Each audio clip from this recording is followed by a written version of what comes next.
চা খাইতে বসলে ওখানে বললে আমি খাওয়া শুরু করবো ইনশাল্লাহ কমে যাবে।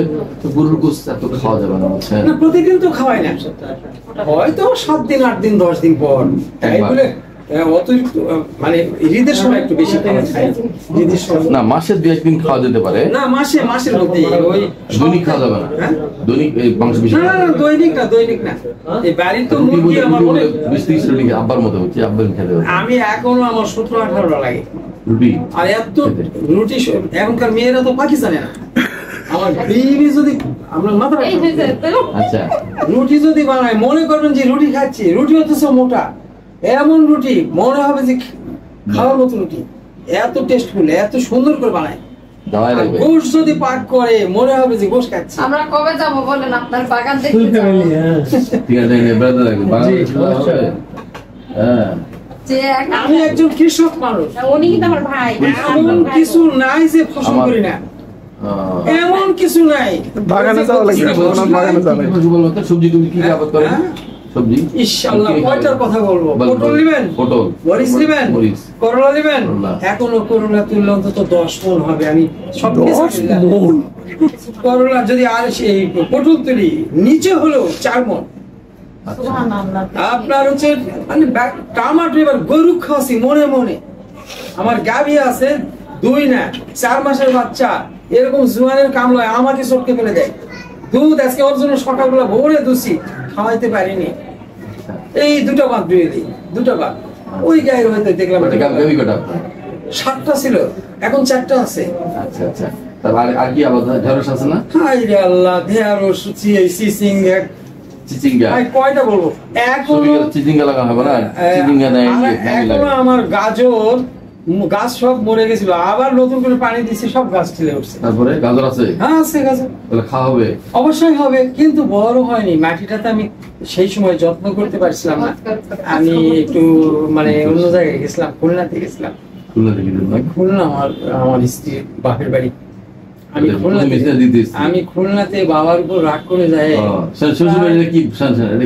প্রথম স্ত্রী না দ্বিতীয় স্ত্রী? না, এটা প্রথম। একটাই খুলনায়? হ্যাঁ, আমার 3টা ছেলে। তারপরে ওখানে আমি কয়েক বছর রাগ করে যাই, পিপল সুট মিলে আমি স্পিনার মিল মেশিন চালাতাম।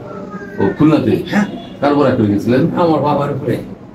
একটা কথা বলছিল, জীবনে করে খেতে পারবি না, আর বলেছিলাম করে খাবো না, দোয়া করবেন ইনশাআল্লাহ, শুধু দোয়া রাখবেন। আপনার সম্পদের আমার অতখানি দরকার নেই, 10 টাকা আছে 2 টাকা দিবেন। আচ্ছা, তাহলে আপনার কয় বিঘা জমির উপরে এত কিছু করেন? মোটামুটি যাই হোক, আমার কিছু বর্গালেও আছে আর নিজস্ব কিছু আছে, তাতে আল্লাহ পাকের ইচ্ছায় কোন রকম অভাব কষ্টটা নেই। আমার 3 ছেলে, 2টা এখানে আসছে। 2টা আসছে। এই যে একটা কি মাপলামি শুরু করছে, কিন্তু বডি ওজনটা একটু বেশি, ওজন বেশি থাকলে 73 কেজি মনে হয়। হ্যাঁ, ওজন ওভারওয়েট। একে সবসময় নিষেধ করবেন কম খাওয়াতে। মাকে বললো যে ভাত কম দাও, পরিশ্রম যে করে এই জন্য কিন্তু তারপরে খামলে তো ওজন স্লিম থাকবে না। আমি পরিশ্রম করি না, অনেক পরিশ্রম। আপনার পরিশ্রম আর আমাদের পরিশ্রম রাত দিন তো পার। আরে সকাল থেকে 2 মণ বোঝাই ধরে মাথায় উঠাই দিব।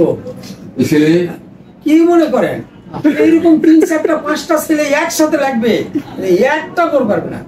5টা ছেলে একসাথে লাগবে, রেডি চালাও, হুকুম দিবে চালাও, আর পিছে কাজ করে পড়াশোনা করে না, পড়াশোনা করে মেট্রিক আর একজন জেএসসি পরীক্ষা দিয়ে পড়াশোনা করেনি।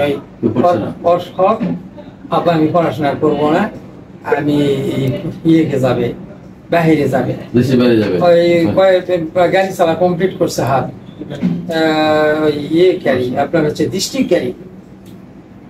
গাড়ি ড্রাইভারের লাইসেন্স বের করবে, মানে অলরেডি কমপ্লিট করে একটা হয়ে গেছে। যাই হোক, শোনেন তাহলে আমাদের করলার গাছ লাগাইছে ছাদে আমি 6-7টা 8টা পুরুষ গাছ যেন থাকে। এই 6-7টা গাছ হয়েছে, প্রত্যেকটা পুরুষ গাছ একটাও নাই। পটল গাছে করলা নয়, পটল বলতে ভুল গেছে, পটলের গাছ লাগবেই। পুরুষ গাছ কই পাবো? এখন একটা আলাদা স্টপে 2টা বান লাগাই দিলে এই সময় গাছ ছাড়বে আমার মনে হয় না, কারণ আমরা লাগাই কার্তিক মাসে। আমি চৈত্র মাস আমার এক ভাস থেকে বলছি, তুই বাবা গাছটাকে খাসি কর, বড় করে মাটি সহ। আপনি আমাকে সময় দিবেন, আর ওই চারি কিনে আমি চারি ব্যবস্থা করি, গুড়ের চারি পাওয়া যায়, কিন্তু জানলা দিতে হবে, সুতা দিয়ে আমাদের জানলা দিতে হবে। আরে সেই রকম জানলা, সুন্দর জানলা। পটল লাগাবেন, সেটা হচ্ছে লাউজান, এইরকম বড় বড় হবে, ফটফট সাদা হবে। শুনেছি লাউজানে পরে খান, যে জং আছে এটাই খাই, অনেকগুলো দুটো গিরে গিরে। লাউজানের মতো সাদা হবে না? আচ্ছা, স্বাদ দরকার না, পটল হলেই হলো। পটল পুরুষ পটলের একটা ইয়ে লাগবে, আরে সকালে কি এক ঝামেলা, আজকে বুঝলেন, নাহলে কালকে নার্সিং এ যাবো, আমি নার্সারিতে যাবো, ফুল গাছ আছে কিনা। বাসা এই তো। হিসেবপুর ইউনিয়ন। হিসেবপুর ইউনিয়ন হচ্ছে গয়েশপুর মথুরাপুর। আমাদের গয়েশপুর মথুরাপুর হচ্ছে আমার ডক্টর দিন মোহাম্মদ সরোয়ার যাকর নানি বাড়ি। আমি আপনার আগে ওদিকের মানুষজন আপনার আগে আপনার সাথে করা আছে আমার মামুন ডাক্তার, কিন্তু আগে আসতাম শরীফ ডাক্তারের কাছে। শরীফ ডাক্তার মারা যাওয়ার পর ছেলের কাছে অনেক চিকিৎসা করছে। যে ওষুধটা নিয়মিত খাবে, ওর ওজন যদি এত বেশি থাকে, 70 কেজি হাইট অনুযায়ী, 19 বছরের বাচ্চা 70 কেজি বেশি ওজন, আর 60 কেজিতে